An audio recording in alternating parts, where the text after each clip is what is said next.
ముందుగా ఇక్కడ ఉన్న మీడియా మిత్రులకు, నాయకులకు అందరికీ నా నమస్కారాలు.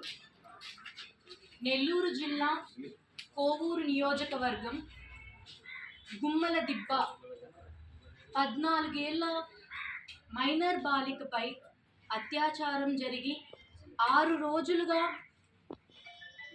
దగ్గర 6 రోజులుగా తను ఐసీయూలో ఉంటూ చాలా బాధను అనుభవిస్తుంది. దీనికి కారణం 2 మైనర్ అబ్బాయిలు. దానికి వాళ్ళు మత్తు పదార్థంను స్వీకరించి ఆ అమ్మాయిని పెళ్లి తీసుకున్నారు. ఇప్పుడు దానివల్ల తను ఎంతో బాధపడుతుంది. దీనికి కారణం ఆ అబ్బాయిలు వాళ్ళని ఎలా అయినా లొంగదీయాలి. అలాగే నేనేమంటున్నానంటే, మహిళలపై అత్యాచారం జరుగుతున్నా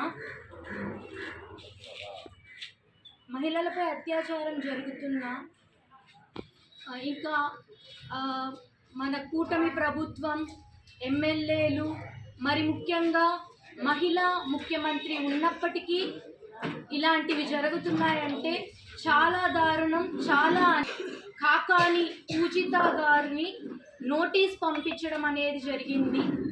ఈ అన్యాయాన్ని నిలదీసినందుకు ఆమెకి నోటీస్ పంపించడం అనేది జరిగింది.